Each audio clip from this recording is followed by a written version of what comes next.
Hello friend, आप सभी का हमारे यूट्यूब चैनल पर स्वागत है। आज हम पढ़ाने वाले हैं क्लास 10 विज्ञान और 12 के लिए भी इम्पोर्टेंट है।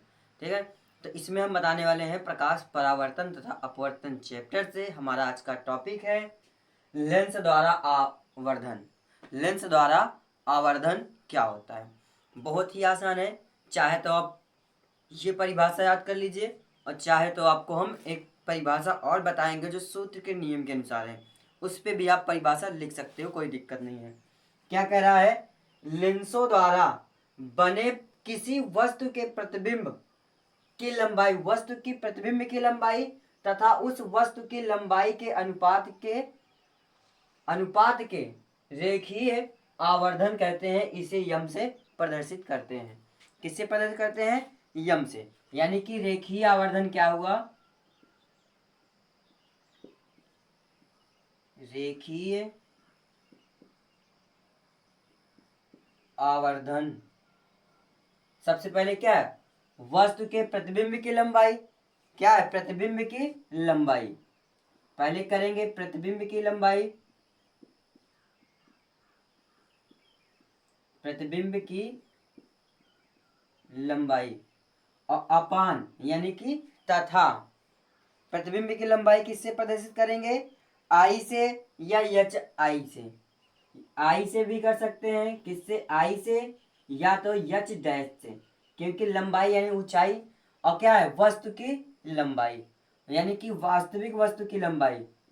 वस्तु की लंबाई, वस्तु की लंबाई किससे करेंगे? एच से या तो ओ से। एच से या तो ओ से। ये दो फंक्शन हो गया। अब क्या है? इसी पे आपकी परिभाषा है। क्या कह रहा है क्वेश्चन? लेंस द्वारा आवर्धन यानी कि लेंस द्वारा बने किसी वस्तु के प्रतिबिंब की लंबाई, वस्तु के प्रतिबिंब की लंबाई तथा उस वस्तु की लंबाई के अनुपात को क्या कहते हैं? रेखीय आवर्धन कहते हैं। अनुपात को रेखीय आवर्धन कहते हैं। इसे यम से प्रदर्शित करते हैं। यानी कि प्रतिबिंब की लंबाई तथा वस्तु की लंबाई के अनुपात को रेखीय आवर्धन कहते हैं। या इसे यम से प्रदर्शित करते हैं। यम बराबर आई या एच डैश। और ये क्या? प्रतिबिंब की लंबाई यानी कि आई भी कर सकते हो, ब्रैकेट में एच डैश कर सकते हो, अपान में क्या? ओ कर सकते हो, ब्रैकेट में एच, और इक्वल ये प्रतिबिंब की लंबाई होगी। यानी कि दूरी क्या हो सकती है? v। दूरी v और वस्तु की दूरी क्या होगी? u। तो ये हमारा फार्मूला है। जब कहेगा रेखीय आवर्धन ज्ञात करने के लिए, लेंस का रेखीय आवर्धन ज्ञात करने के लिए, तो हमें ये फार्मूला लगाना पड़ेगा। ठीक है, यदि आपको समझ में आ गया हो तो जल्दी से चैनल को सब्सक्राइब करें, लाइक करें और बेल आइकन को दबाना न भूलें, जिससे आने वाली वीडियो आप तक सबसे। अब हमारा क्या है? अब हम देखेंगे लेंसों की क्षमता। लेंसों की क्षमता, लेंसों की क्षमता क्या होती है? जब कोई प्रकाश किरण किसी से टकराकर जितना मुड़ता है, जिस अपेक्षा में मुड़ेगा, वही क्या है? लेंसों की क्षमता है। देखिए क्या कह रहा है? उस पर पड़ने वाली यानी कि लेंस पर पड़ने वाली रोशनी को मोड़ने की यानी कि जब लेंस पे प्रकाश किरण पड़ती है तो उसे मोड़ने की उसकी क्षमता, मोड़ने की क्षमता को क्या कहते हैं? मोड़ने की क्षमता को लेंस की क्षमता कहते हैं। मोड़ने की उसकी क्षमता, लेंस की क्षमता को डायोप्टर डी से मापा जाता है, जिसे लेंस की क्षमता कहते हैं। क्या कहते हैं? लेंस की क्षमता कहते हैं। इसे किससे मापा जाता है? डायोप्टर से। किससे? डायोप्टर से डी से प्रदर्शित किया जाता है। फिर से देखेंगे, उस पर पड़ने वाली रोशनी यानी कि लेंस पर पड़ने वाली रोशनी को मोड़ने की क्षमता को लेंस की क्षमता कहते हैं। यानी कि जब कोई प्रकाश किरण लेंस पर पड़ने वाली किरण को मोड़ने की क्षमता को, यानी कि मोड़ने की क्षमता को क्या कहेंगे? लेंस की क्षमता कहते हैं। लेंस की कितनी क्षमता है, कितनी उसकी क्षमता है कि वो कितना मोड़ सकता है। है कि नहीं, समझ में आया। यानी कि जब कोई प्रकाश किरण लेंस पर पड़ने वाली प्रकाश किरण को मोड़ने की क्षमता को लेंस पर पड़ने वाली प्रकाश किरण को मोड़ने की क्षमता को क्या मोड़ने की क्षमता को लेंस की क्षमता कहते हैं। इसे डायोप्टर से मापा जाता है। इसे डायोप्टर से मापा जाता है, ठीक है, जिसे लेंस की क्षमता कहते हैं। ये तो आपकी परिभाषा अलग है, हम कुछ और बता रहे हैं, ठीक है। क्या जो सिंपल सा परिभाषा आप समझ सकते हो तो बहुत आसान है।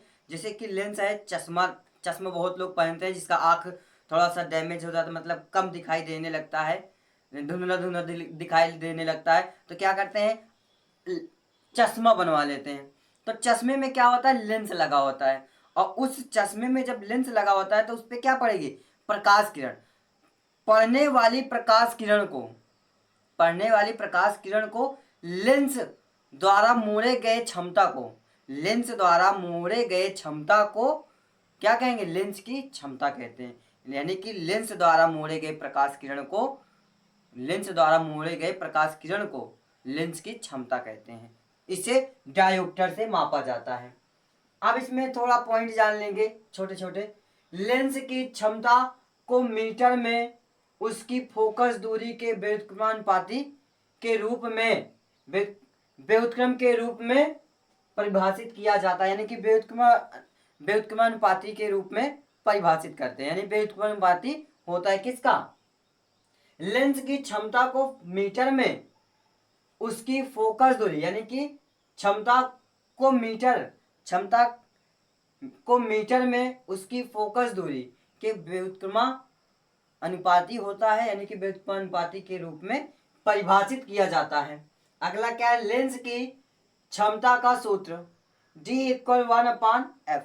यानी D क्या है, जहां D डायोप्टर और F क्या है, लेंस की फोकस दूरी है। आगे है, उत्तल लेंस की क्षमता धनात्मक होती है। उत्तल लेंस की क्षमता क्या होती है, धनात्मक में होती है, जबकि अवतल लेंस की क्षमता ऋणात्मक होती है। ये आपका क्या है, फार्मूले पर निचोड़ आया है, थोड़ा सा पॉइंट आया, जो सूत्र है इसी सूत्र पे थोड़ा सा बताया गया कि कब क्या रखने पर क्या आएगा।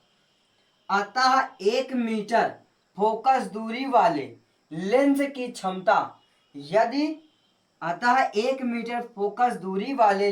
क्षमता एक डायोप्टर होती है तो एक डायोप्टर होगी तो क्या हो जाएगा, अगर एक डायोप्टर होगी तो फोकस दूरी F को सेंटीमीटर में लिया जाए तो लेंस की क्षमता क्या हो जाएगी, लेंस की क्षमता हो जाएगी P इक्वल क्या, यानी D इक्वल क्या हो जाएगा, D बराबर, यहां मीटर में था, ये मीटर में है 1 मीटर, और जब सेंटीमीटर में लेंगे तो एक मीटर में कितने सेंटीमीटर, 100 सेंटीमीटर, 100 सेंटीमीटर अपान F। तो ये किस में हो जाएगा, डायोप्टर, यानी कि P equal dioptre, P equal क्या होगा, डायोप्टर हो जाएगा, डायोप्टर D, यानी कि क्या, फोकस निकालना है, लेंस की क्षमता। यदि आपको समझ में आया है तो जल्दी से हमारे चैनल को सब्सक्राइब करें, लाइक करें और बेल आइकन को दबाना न भूलें, जिससे आने वाली वीडियो आप तक सबसे पहले पहुंचे। ये जो यहाँ P है, P क्या है, लेंस की क्षमता है, लेंस की क्षमता, यानी कि लेंस की क्षमता को किससे डिनोट करते हैं, P से। तो P इक्वल क्या आया, यानी कि फोकस दूरी को किस में लिया गया है, सेंटीमीटर में।